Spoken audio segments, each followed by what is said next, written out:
quiet pretty quickly. Okay, everyone. Good evening, everyone. Welcome.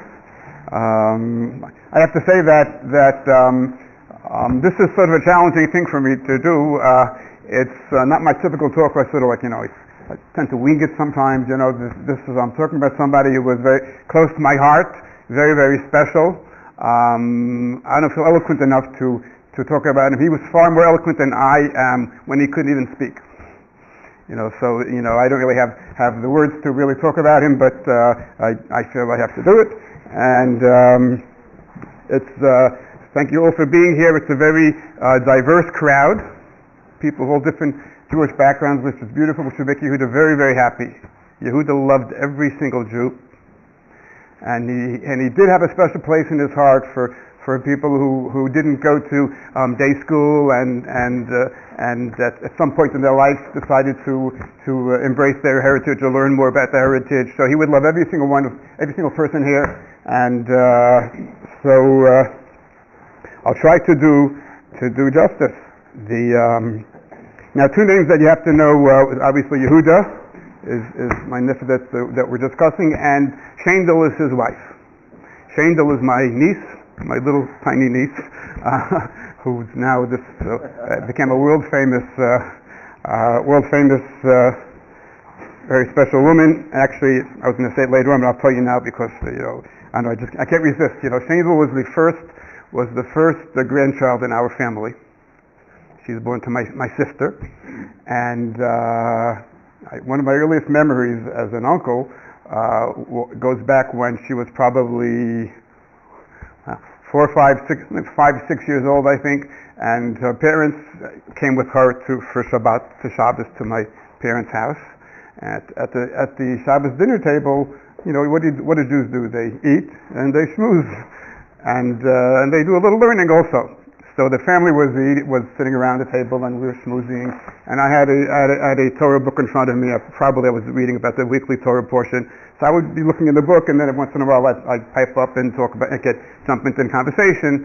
And this Shendel was around 5 years old, as I said. And at one point, when I looked up to say something, she said to me, "Uncle Moshe, learn." You get an idea of what kind of home that she came from.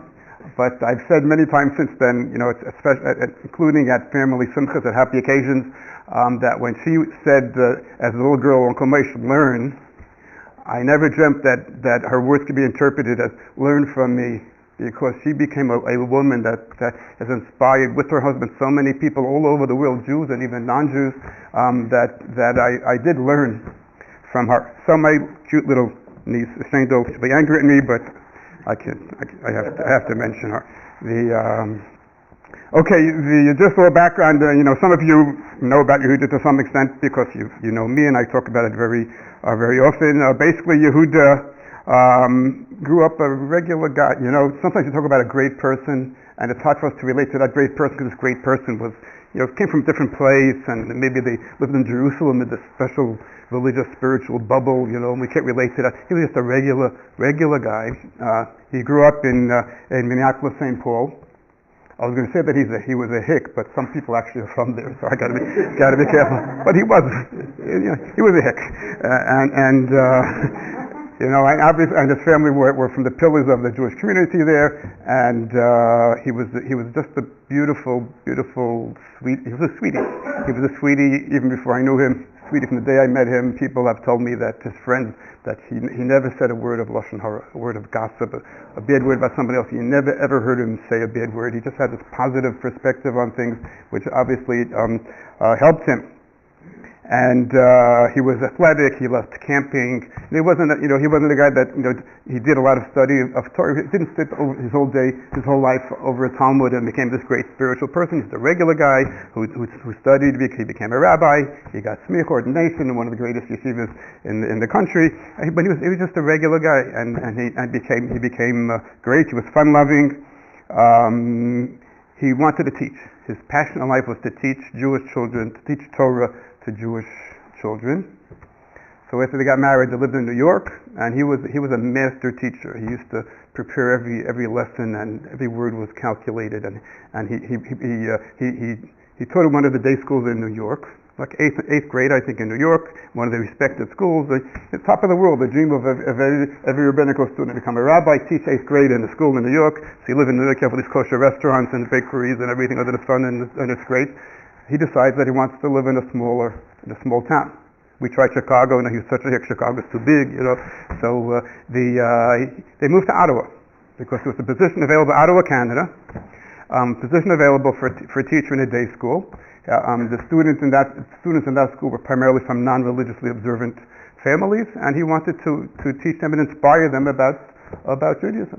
So they left New York, moved to Ottawa. Obviously, without Shandel, his wife being with him, they couldn't have done it. They moved out to Ottawa, where he became one of the most beloved people in the community.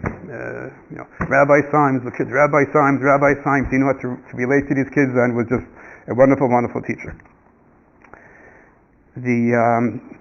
Throughout everything, his biggest pain, besides the obvious of the pain of his condition and the impact on his family, his biggest pain beyond that was that he wanted to teach, and he was not able to teach full time the way he wanted to do. So I always would tell him that, Yehuda, I'm your student. So tonight I invite everybody to be Yehuda's student, because he has a lot to teach us. So the life changed. That's an understatement. They went for a weekend, for a Shabbos weekend, to visit a different niece and nephew of mine who live in Rochester, New York. So they drove from Ottawa to Rochester, New York, and on the way back after the Shabbos, Shandel, my niece, was driving, and they hit a deer. And the van rolled over and over and over again. And at the time, by the way, there was, I'm not sure some people have to relate to this, but at the time they had 8 children. One was not there. He went with a friend's house for Shabbos. So they had the 7 children in the van with Yehuda and Shandel, and Shandel was expecting at the time. So the 7.5 children in the van at the time, rolled over and over and over again, and Shandel always says, as we'll see, you have to have a sense of humor. You have to have a sense of humor to make it through life, and in general for everybody. But so Shandel always says that she sort of woke up, didn't know where she was, what's going on. She saw sirens, and these medical people came over to her and said, "Are you expecting?" She was like, "Why are they asking me these personal questions? Are you expecting?" And she was so disoriented that she said, "No." And the kids said, "Ma, you told us you're having a baby." So they found out that she was in fact expecting, and Shandel describes the van as a crushed can of tuna fish. That's what the van looked like.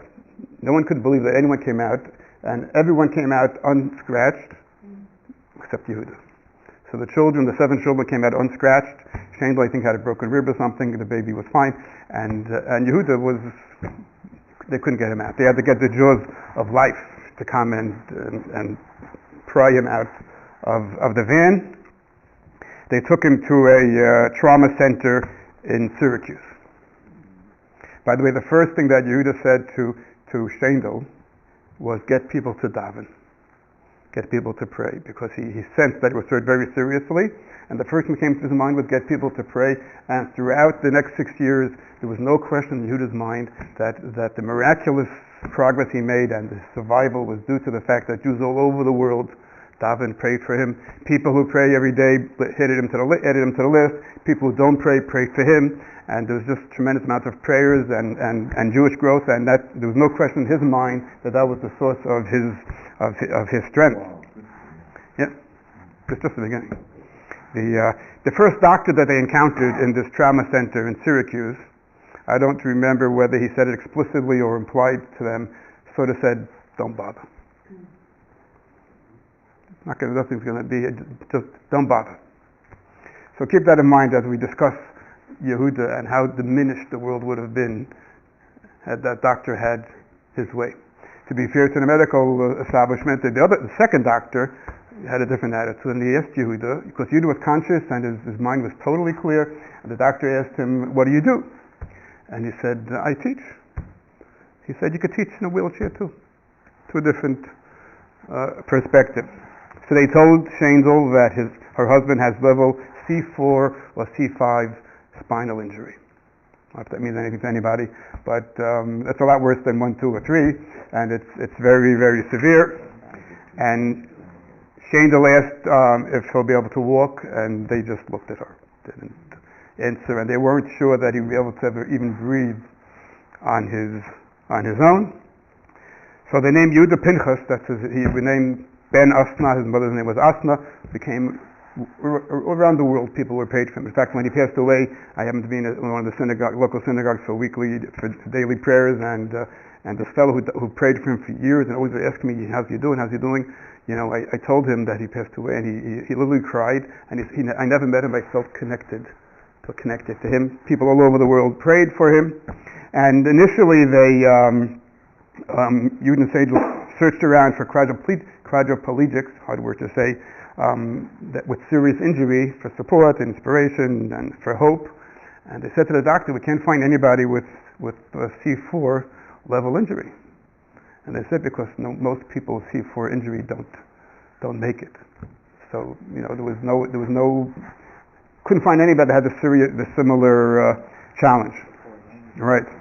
Now Shendel, meanwhile, was due around Rosh Hashanah time, and she was determined that Yehuda would be there for the delivery.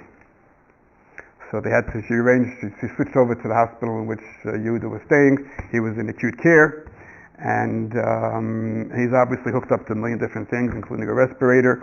And the birthing department worked together with the acute care department, and as soon as Shendel went into labor, they wheeled Yehuda right in with the respirator.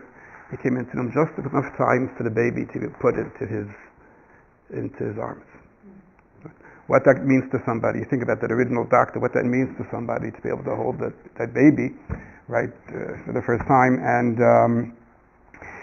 it turns out that amazingly that same day Yehuda started breathing on his own. So he had this experience holding the newborn baby, and he started breathing on his own. By the way, the baby was born in the hospital, obviously. Rabbi Batramovitz here did the bris. He's a mohel. He does brises. Free commercial here. If you want a mohel, a person who does brises and is a mensch, he's the man. Okay. Right? He helped the family in tremendous ways. He did the bris in the hospital. I just did this around Rosh Hashanah time. Now you have Sukkot holiday when you sit in a sukkah. This man here built a sukkah on the patio of the acute care center so that Yehuda could sit in a sukkah, right? We're talking now about fast forward to what Yehuda became. He had a positive nature, but took a tremendous amount of work. He would say always that he was never angry. Sad he was, but angry never. He cried tears of sadness, never tears of anger. And he worked on himself. Shendel was determined that their home would be somehow normal. She was determined that it would be a happy home, that Yehuda would be involved, would be a dad, and be involved with the kids. Right? And as soon as Yehuda was able to speak and able to, when a kid would say, "Mom, can I do this, can I do that?" she would say, "Ask Abba, ask Daddy." It's not to be confused when a kid comes over to his dad and says, "Dad, where do babies come from?" and he says, "Ask Mommy." We're not talking about that kind of thing. We're talking about, she wanted him to be a dad, and when every opportunity she included him, and he was included in all the decisions that the kids made, all the decisions in life. He was very, very involved. Turns out that my wife and I went, I think it was a month or two after the accident, we went to Ottawa to visit.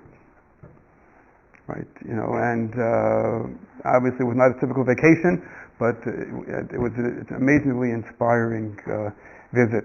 A few stories I'm going to tell you, I wouldn't believe them if I didn't experience them myself personally, or heard it directly from people who were there.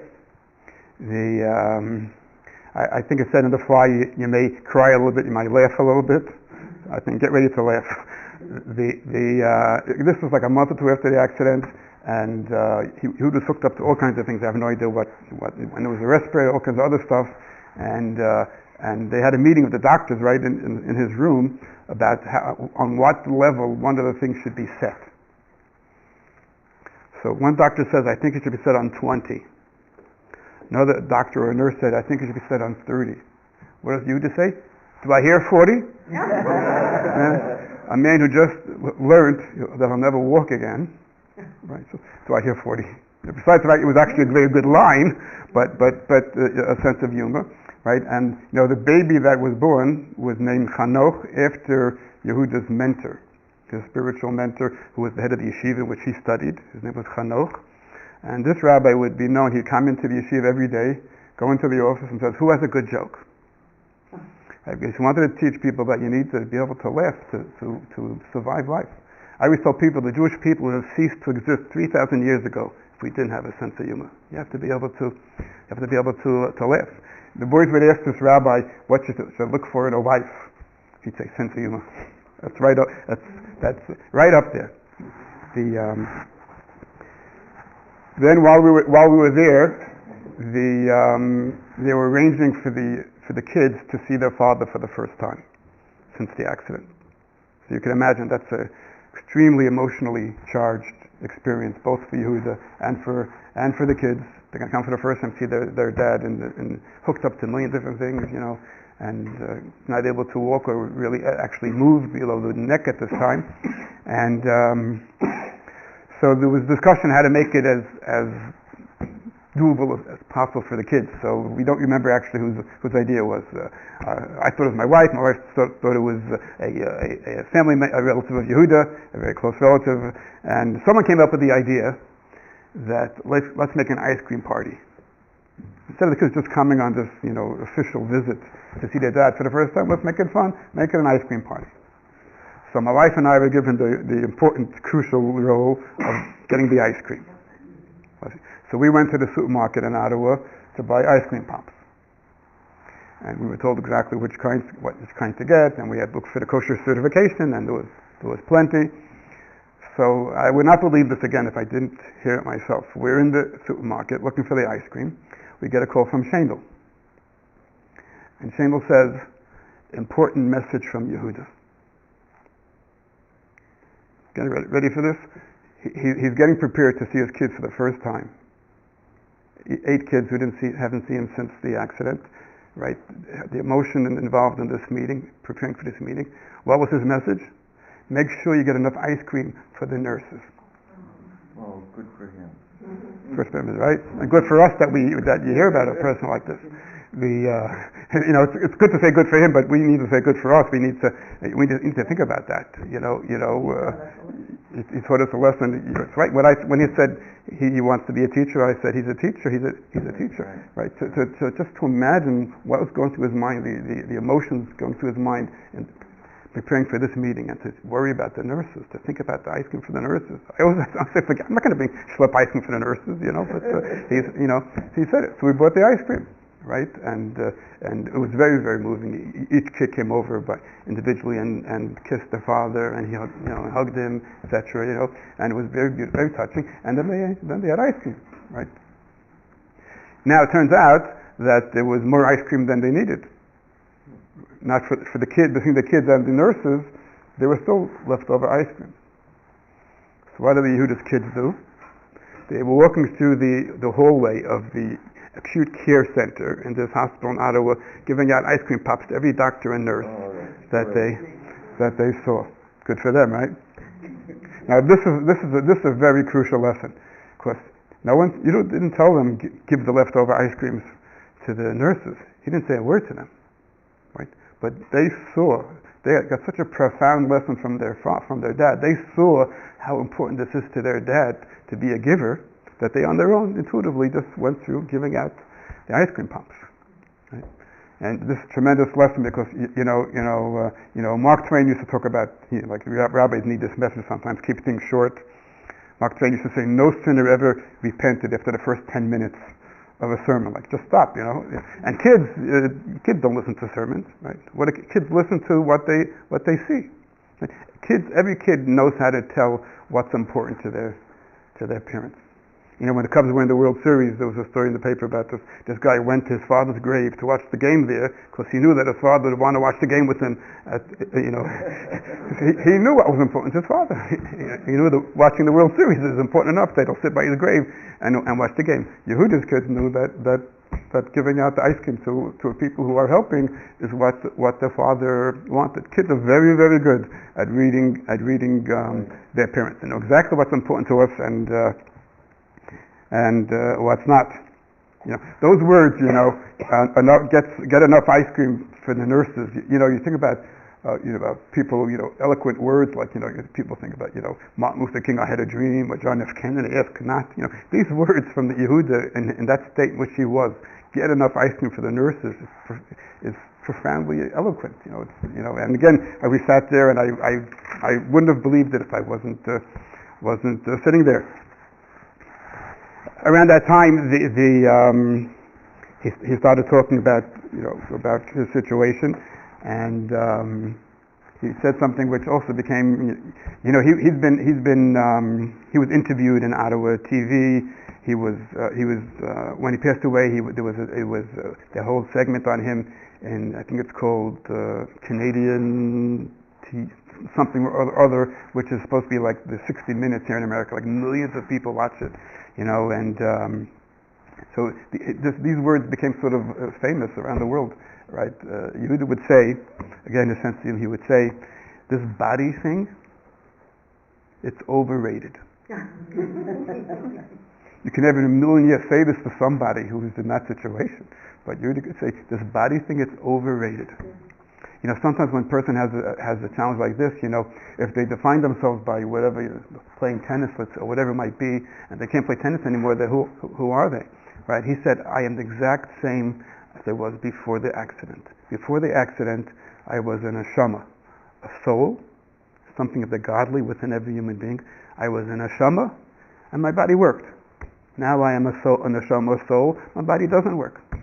Exactly the same as I was before. His essence was the soul, the neshama, and he looked at his body like a suit. The suit's not working. He used to call it the machine. He said the machine. He used to talk about how hard it is for his chamber. He says the machine needs a lot of attention. But basically it's a machine, right? So he would always express that the essence of who he is has not changed in the slightest. And it's something that we need so much to integrate into our consciousness. This idea that we're shama, we're a soul.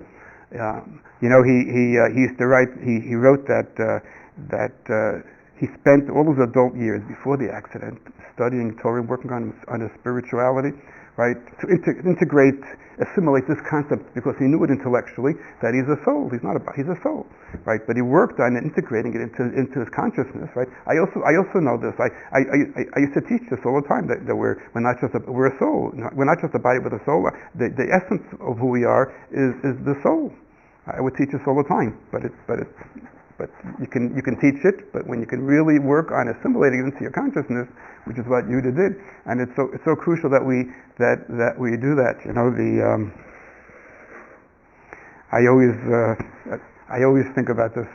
I'd like to share this story. The story is about a fellow who he felt he needed some time off from work, but he knew his boss wouldn't give him time off. He had one of those bosses. He came up with this idea. He suspended himself upside down from the ceiling. See where we're heading? No. Suspended himself upside down from the ceiling.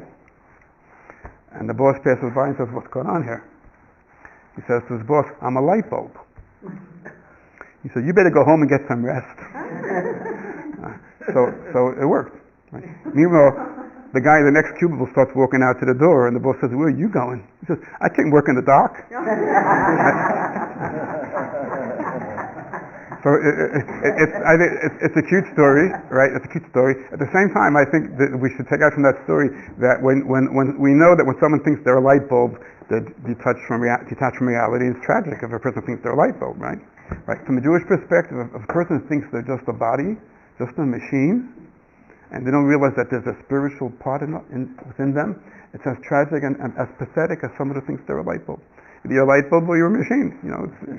It's the same thing. Yehuda reminds us. I know he reminds me, and we need so much to remind ourselves of the fact that we are not just machines. We have an neshama. There's something of the godly within us, and that affects not only how we act, but how we treat other people. Because if I'm a machine, you're a machine. If I'm a soul, then you're a soul. Right? How we look at ourselves, how we look at other people is all dependent on us being in touch with who we really are. So that's a lesson that I always take from Yehuda. Eventually, they actually found. I found this out recently. They found the one fellow. Was he in Ottawa? The fellow, the one that they found that had the same level of. You told me. Yeah. Yeah, it was Ottawa.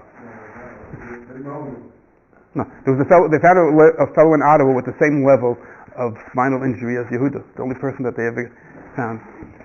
So great. So they brought Yehuda to meet this guy. Obviously, they could connect on a certain level that only they could connect to each other, right? Because they seem to share so much. So after the meeting, the family member who arranged it said to Yehuda, "This is great. Maybe we should arrange like once a month. You can come to spend some time with this guy." Sounds like. He says, "No. Once is enough." He said, "We have nothing in common. Nothing. We have nothing in common." First it was a cute line, but it was true, but it's profound. He said, "We have nothing in common because this person," and he would, of course, not judge that person. This person sees himself, his identity is a quadriplegic. I see myself as a soul whose body doesn't work. It's not my identity. Is not that I'm a quadriplegic. You couldn't. If the guy would need anything from him, you would certainly try to help him or give him strength, But in sort of a bonding, he didn't feel that there's a common bond because he didn't identify as a quadriplegic. He identified as a neshama, as a soul whose body didn't work. It turns out that from the beginning he was able to speak very softly, and you had to put your ear close to him and sort of watch his lips, and you could figure out what he was saying. Then they came up, he had a trach to help his breathing, but he was able to speak if he worked hard and if he listened very carefully. Then they had something, I know there's some doctors here, I have no idea what it is, but there's something that they connected to him, that attached to him that would help him speak more easily. The way I've written down here, it reduced the amount of oxygen that he would get from the ventilator.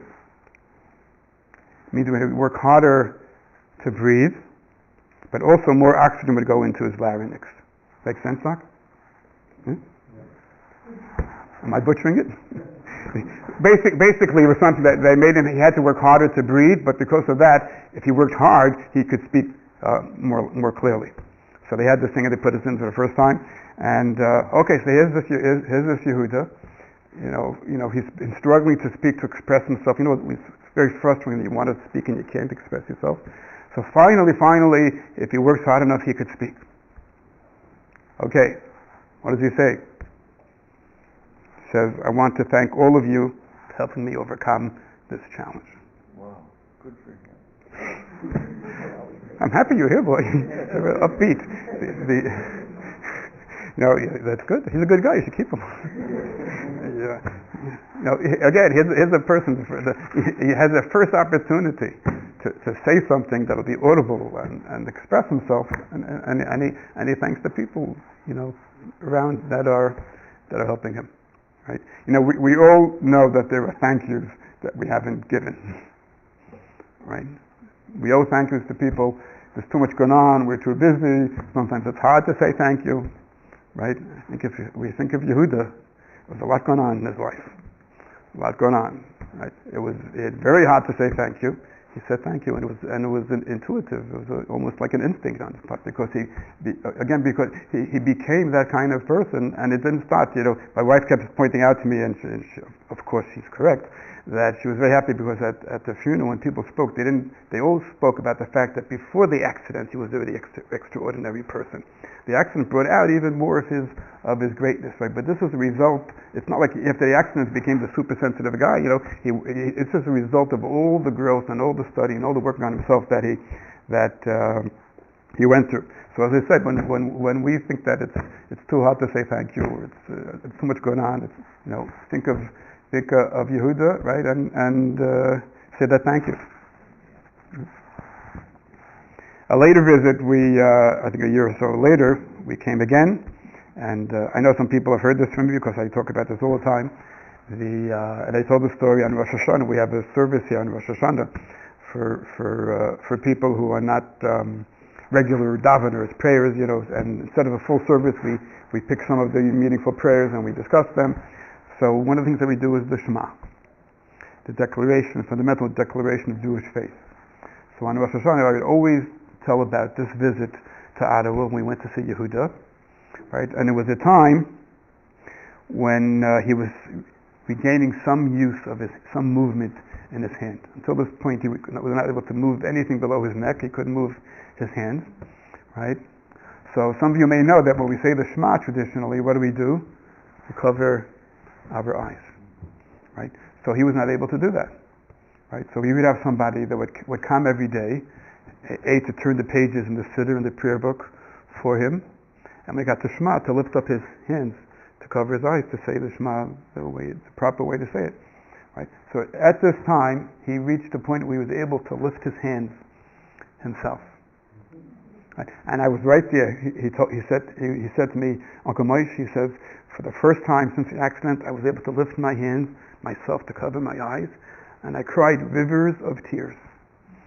That was his words. Now he knew, good for him, right? He knew that it's the best way to say the Shema, but he knew that you could say the Shema without covering your eyes. You're still saying the Shema, but it wasn't the highest level, right? When he could lift his hands up, right, he cried rivers of tears. That was his words, because he could say Shema in the proper way, and he could appreciate the miracle of being able to lift his hands. Right. So on Rosh Hashanah, I always would tell people, we discuss the Shema, say, let's learn from Yehuda, let's say this, let's lift our hands, and while we sing the Shema, focus on the gift that we take for granted of, we simply can lift up our hands. Passover is coming up, in the Torah it says, when the Jews are about to leave Egypt, it says that God said to Moses, tomorrow you're going to leave Egypt in the springtime. So if we're Jews and we think and analyze things, the text, we say, whoa, what's the, you have to bring in the springtime over here? Tomorrow you're going to leave Egypt. What's the weather forecast? Tomorrow you're leaving Egypt in the springtime. Why is it necessary for the Torah to emphasize that you're leaving in the springtime? Right? What? Oh, very good. Right. So that's one idea. That springtime is like rebirth, a new beginning. Right. And the Jewish people were sort of reborn. Right. Very good. And then another idea that one of the great commentaries says is that she's also good. You're a good couple. Another idea is that we talk about Passover, we talk about the Seder, we talk about the great miracles, splitting of the Red Sea, 10 plagues, big miracles, right? The Torah is emphasizing that while you're thinking about these big, huge miracles, don't forget the little miracles. Around you, springtime, things are starting to be reborn, to blossom. It's miraculous. Don't lose sight of the small miracles, right? But it's easy for us to lose sight of them, right? Yehuda reminds us, don't lose sight of the fact that that when you say the Shema, you can lift your hands to cover your eyes. Fast forward around I mentioned this on Rosh Hashanah, and then Hanukkah, which was a few months later, we had a Hanukkah party. And so there was one of the moms from the CTN, from Jewish Family Experience, our Hebrew school in Deerfield, which is wonderful. Anyone who needs a Hebrew school for their kids, where they'll actually be inspired and look forward to going. A little commercial. So one of the mothers who was there in Rosh Hashanah was at the Hanukkah party with her daughter, who I think was like 5-6 years old, and we were just smoozing at the table, and she asked me, "How's Yehuda doing?" Right, and then she says to her 6-year-old daughter, Yehuda's, remember, that man, when we put our eyes to say the Shema at night before you go to sleep, that's Yehuda.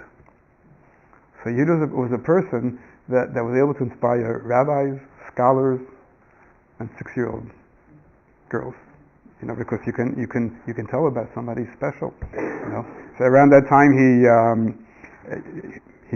got some additional movement in his hands. He was able to lift his hands to his eyes, and he was able to operate. He had a motorized wheelchair. He was able to operate with a joystick, right?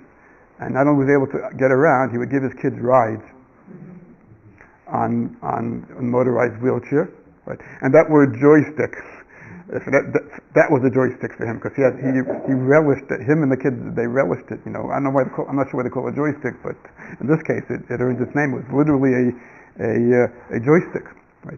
The last time I was there, it was actually around 6 months ago, and Yehuda was not doing well at that time. But I was schmoozing with the caregiver, one of the caregivers, and she said, "You know what amazes her the most about this house is that it's a happy home. It's a happy home. The kids, it's amazing. The kids are happy. I mean, Shayla was committed, determined that it should be a happy home, and it was a happy home. The kids are happy, And when Yehuda would occasionally have to go back into the hospital for a while, they came back home. They danced like a wedding. The kids would dance, welcoming their dad back, And it took a lot of hard work, but it was a happy home. He had a lot of close calls. Yehuda had a lot of close calls. He was, the medical staff in the hospital there got to know him. Got to know him, that he's a very special person. You don't have like tons of rabbis floating around in Ottawa. It's not like New York or Chicago even. So he was the first rabbi they ever met. And every time he'd come back, they'd say, "Rabbi Simes, what are you doing back here?" But they know he's a very special guy. And so one time it was, I think it was close to Passover. He had his lungs were very, very compromised. So we'd have problems, and he was rushed to the hospital, and they really thought they're going to lose him. And so they asked Shainzel to sign a DNR order. She said, "He has 8 kids. I'm not signing the DNR. He's going to get out of here." And there was really real concern about him not getting out of it, but he bounced back. He bounced back, right? And a few months later, not only did he bounce back and go home, a few months later, his daughter, they live in Ottawa, so in Ottawa there are day schools, yeshiva Jewish day schools, but there's no high school for the girls. So they sent their daughter to Montreal, Canada, to go to yeshiva high school for girls in Montreal. So a few months later, that daughter graduated high school. Think about what the first doctor said way back, right? And then looked like they were losing him. He was able to travel to Montreal to the graduation, and he was the guest speaker at the graduation. Guest speaker, and it wasn't one of these canned guest speakers, at graduation, dream big, and you could accomplish, you can change the world. He didn't do that. But he gave an amazing speech, and it's actually you can hear it online. So what does a man in his situation say to his daughter and to the graduates? What does he talk about? What does he say? So again, if I didn't hear it, I wouldn't. So and he was always very extremely articulate and eloquent, and he spoke, and he was able to speak well at that time. And his message to his daughter was, he said, because obviously we think about Yehuda, but obviously it's traumatic for his kids, the whole experience, He said that you had a very, very, very difficult, challenging year. But you need to know that with your challenges comes responsibility. Because your challenge makes you able to feel the challenge of somebody else and to get it in a way that other people cannot. This is a profoundly special and profoundly Jewish idea. It's Passover time. Very often that when there are people who are persecuted, it gives them rights. What does the Torah say? You're persecuted, gives you responsibility. Don't be the persecutor. Treat the stranger with love. So he said to his daughter that your challenge gives you a responsibility, right? Because you're in a situation that you could say to somebody, I get it. Because it's very hard when someone has a challenge and people don't get it. All you say is just cliches. When you say, I understand your pain, even if it's not the exact same pain, I understand your pain. That was his message to his daughter. He attended her wedding. Wow. Good for him, right? He attended her wedding. I also attended the wedding. She's an amazing young lady. She's studying now for special ed. I'm sure there's no question in my mind she'll never forget the message that her dad gave her. And when she's a special ed teacher, she's going to be a special ed teacher, right? So we attended the wedding. At the wedding, it's traditional that the parents bless. Like many people are familiar with Friday night, parents bless the child, right? So it's also traditional very often that the parent blesses the bride and the groom, right? So it's etched in everyone's memory. Yehuda at the wedding, and by this time he was physically compromised quite a bit, right? Someone had to lift up. They brought the bride to him.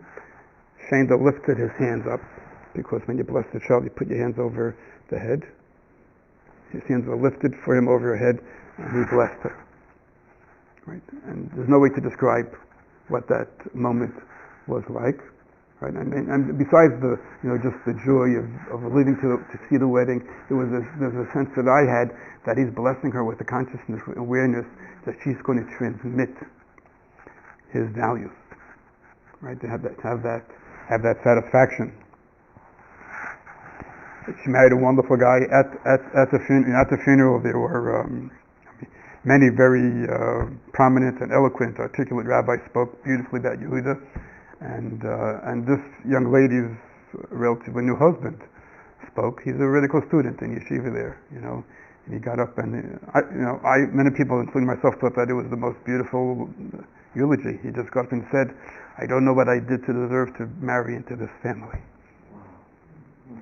That's what he said. The answer is he's a special guy. That's why he married it. But he has a sense like he married into greatness. A few months later, the son got married. It was touch and go. He was not able to leave the hospital for that wedding. But again, the boy is a gem. Each one of his children. So the son got married a few months later. He's a gem. Each one of the kids is a gem. They have their shtick. They're not, they're normal kids. They have their shtick, But I always tell them that. But each one is a diamond, And Yehuda and Shayla worked. Not only that they can be happy kids, but they're gonna grow from this experience. They're gonna be real catchers because they've seen greatness and they've seen sensitivity that most people don't see. At some point, I'm not really, the chronology is not. I'm not so careful about that because I don't really know it, but the point is just to share the ideas and the experiences. He has a sister who lives in Israel, and the sister dug up, somehow she remembered, she found a letter that Yehuda once wrote when there was a big challenge in the family. It was a very tough challenge in the family. And she found this letter, and she was amazed. In this letter he wrote, "There are certain givens in this life. We don't make the rules. Our only job is to make our time here worthwhile. We must take what we have and use it." How old was he when he wrote this? 19. 19 years old. He's writing his life story for the last 6 years when he was 19 years old. He said, we don't ask why. Around that time he was speaking. We were actually in New York for Passover one year, and while we were there, he spoke at that yeshiva where he studied. It was in New York. We were there, and he spoke to the entire high school, eloquent, articulate, and they have questions and answers. First question everyone asks him: "Did you ask why?" So I said, "I never asked why." And what I asked, what? And there's no point in asking why because I will never know the answer, and I don't expect to know the answer. He says, I don't expect to figure out how God runs his world. I leave that up to him. I ask what? What can I do now to make my life meaningful, to take this challenge and make it meaningful? What can I do to deepen my relationship with God? What can I do to make myself a better person, a better Jew? He asks never asks why. He only asks what. So the same, I'm not sure if it's the same sister, but one of the sisters in Israel, two sisters in Israel? So one of his sisters in Israel made a wedding. I think it was her daughter got married, One day she gets an email from Yehuda, I'm coming. She said, quadriplegia will not win. I am coming to this wedding. And she told rivers of tears. She couldn't imagine how this could ever happen. He was determined to go to the wedding. And you can imagine what's involved in going to the wedding medically and the arrangements. He was determined, and he went to the wedding. He made it. He went to the wedding. He recited a bracha, a blessing underneath the chuppah. Right? He danced. You know what? We had a family wedding in New York, and there's a lot of dancing at traditional weddings. And he was moving around in his wheelchair, with a beaming smile. Like he was like the happiest guy in the whole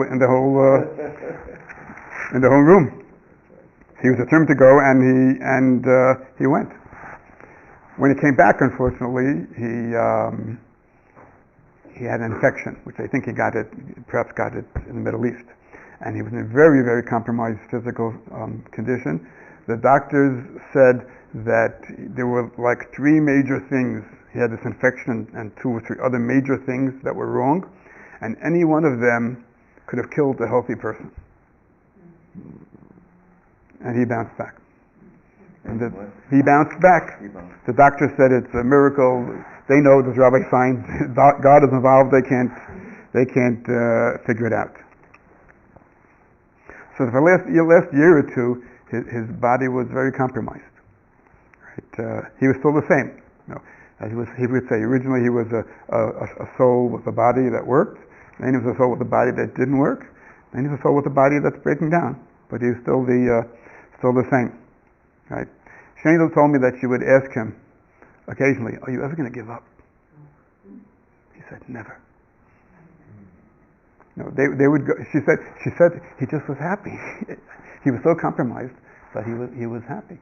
She said they would go like for a walk, and he would walk, and he was with his wheelchair, and I don't think he's even able to do it himself. He would have to be pushed. They go like to a forest preserve or something, and he would sit there and say, "What a beautiful breeze." I know myself. If I say to myself, "It's a nice breeze, but I have to go to the dentist tomorrow. I can't take it." That's what I do, right? And he's able to sit there and say, "What a beautiful breeze, beautiful trees." My nephew, not from his family, my sister's Shandel's brother, told a story that. It was the last month or 2, I believe, and he gets a phone call on the cell phone, and it says, "It says Yehuda Simes." He knew that Yehuda Simes is not capable of making phone calls now. Yehuda Simes cannot make a phone call now. What's the Yehuda Simes phone call? Couldn't imagine what's going on, and so he answers the phone. And there's a nurse on the phone, and said, "Rabbi Simes wants to speak to you." He says, "Rabbi Simes can't speak." And how did this happen? What's going on here? So the nurse said that somehow Yehuda, he was not able to speak at this point. He conveyed to this nurse that he wants to make a phone call. He had no way to convey who he wants to call. So he somehow conveyed to her, "Take my phone and scroll down the contacts." So the nurse takes his phone and scrolls down the contacts. Actually, I'm not sure. My nephew's name is Avram Vinitsky, so I'm not sure if it's on his first name or his last name. It's either the first one or like the last one. But eventually she so every name, and she's waiting for to somehow convey that that's the one. So finally. That's the one. So he conveyed to her finally that that's the one that he wants to call. So now he says, what does he want? So the nurse said that Yehuda conveyed to her that he'll know what I want. Bottom line is he did know what she wanted because he called once before. Basically, he wanted him to do something for Shandel, for his wife. Right? So he's sitting in this situation where he can't even make a phone call right? He's so compromised on his mind to get hold of this nephew to do something for Shane. I think it was to buy something for him. I'm not sure, but it was something very special. So again, we all have phone calls that we don't make because we're too busy, too much going on, too complicated, right? And again, we have to think of how much was going on in Yehuda's life and how difficult and challenging it was. He made that phone call. Now on the way into New York for the funeral, I sat next to this guy in the plane, and we said hello, and I was actually giving thought to what I was going to say at the funeral, and obviously I was in pain because it was fresh, and this guy next to me sat down, he took out his cell phone, and he was fixated for the entire 2-hour flight on a movie that he was watching, So it's okay to watch a movie. It's no big deal. But I just think I couldn't help thinking to myself, who's alive and who's not alive? Everything we're discussing about Yehuda, that what he did and how we could be inspired by him, what could learn from him, and the family that he raised, and he's not alive. And then we can spend the whole day watching a movie, and not so much into it. I couldn't help thinking that very close to the end. I think it was a few days before the entire family came to the room. He was not really very responsive for a few weeks already at this point, and so all the kids were there, and I checked this out with the nephew, who's a little bit of a cynic. I shouldn't say cynic, but that's not the right word. But sometimes when families are in a situation, they want very much to see something that the loved one responded or did something, that moved their eyes, and so sometimes you could read more into it than it really was. But this actually happened. So all the kids were there, and Yehuda opened his eyes and made eye contact with each child. And gave each child a huge smile. And this is corroborated. This actually happened. All the nurses in the room were crying because they were so moved, and they all knew and loved Yehuda, right? And they were all crying, right? And basically, we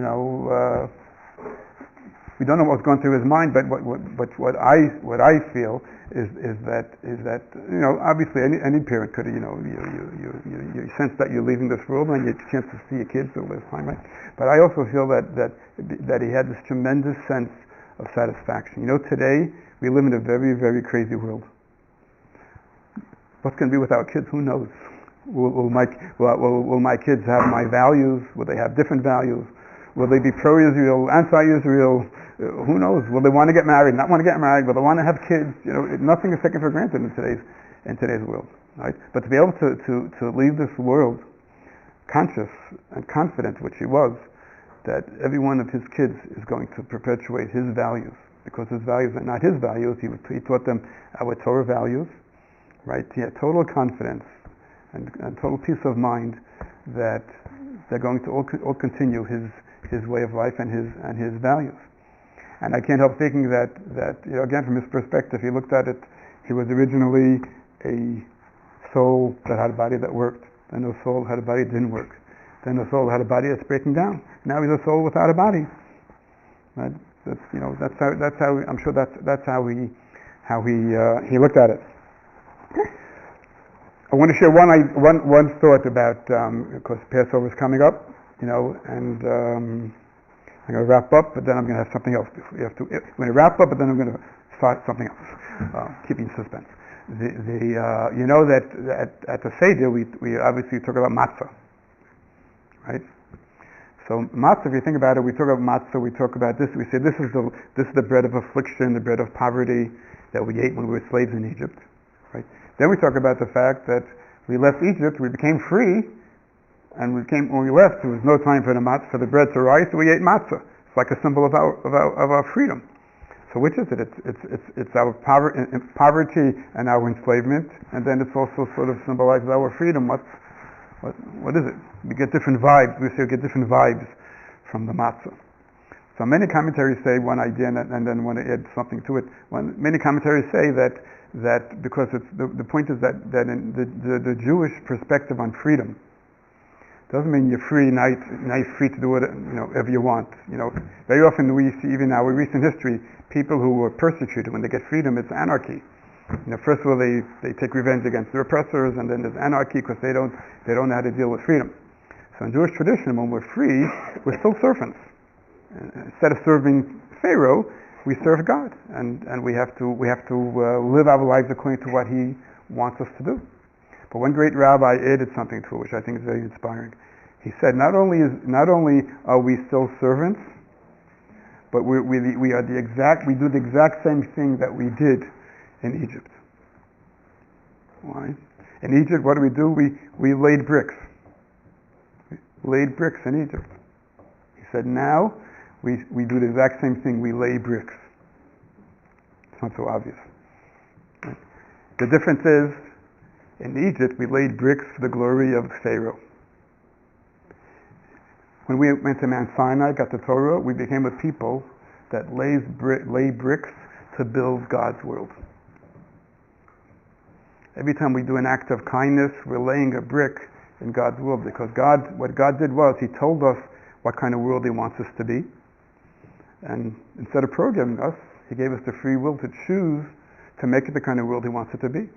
Every time we do an act of kindness, every time we think about somebody else, every time we study some Torah, every time we light Shabbat candles, it's a brick in God's world, right? And that's how and I think to myself that Yehuda, even when he couldn't move his hands, was laying bricks in God's world, because he brought so much godliness into this world, right? So I think that we can all be inspired by Yehuda, right? To lay bricks in God's world and hope to make this the kind of world that God wants it to be.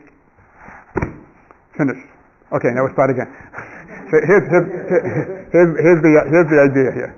The idea is that in Jewish tradition, we don't give so much weight to speeches. We all know you can hear a speech, and it might be it's inspiring maybe, and ends up with the same, because we remain the same person. The idea is that I wanted very much that we can all come away with something, right? That we can find ways that we can be inspired by Yehuda's example, and to honor his memory, to take small steps in Jewish growth, in his honor. See, so I want to tell you a story, and then I'll. The last story was that as I said before, when you just taught, he taught in a school where most of the children did not come from religiously observant families, and in his class was an Israeli boy who was getting bar mitzvahed, and his family was what we call secular Israelis. I use quotation marks because there really no such thing as a secular Jew. Even people call secular Jew, they're so permeated with Jewish values and etc. But this is what you call a secular family, and they had no plan to do anything religious to mark the bar mitzvah. Like a birthday party, no plan to do anything of a religious nature, right? So this kid who was Rabbi Simes, Yudah's student, tells his parents he wants to get tefillin. Right, the straps that the bar mitzvah boy puts on for the first time, because he knows how glad it would make Yehuda if he would put on tefillin. Totally secular, no plans of doing anything religious for his bar mitzvah. Right? Just, I want to get tefillin. I want to go to Rabbi Simes' house and put on tefillin together with him. And that's what he did. He came to the house and they put on tefillin together. And the kid was right. That nothing gave him greater joy than him being able to impact people, that they should feel moved, that they want to do something to grow Jewishly. So the idea is, some of you have seen this I've done this on Rosh Hashanah. The idea is that I have cards here, and we're going to pass these around. Basically, it's a list of 8 things, and the idea is that we're going to suggest that we try to be inspired by Yehuda's life, and choose 3 out of those 8 that we can do to honor Yehuda's memory and to be inspired by his example. We're not talking guilt here. A little guilt, maybe a little, a little guilt. No, not talking guilt, but Yehuda as Yehuda emphasized and taught us, he's the same as he was before.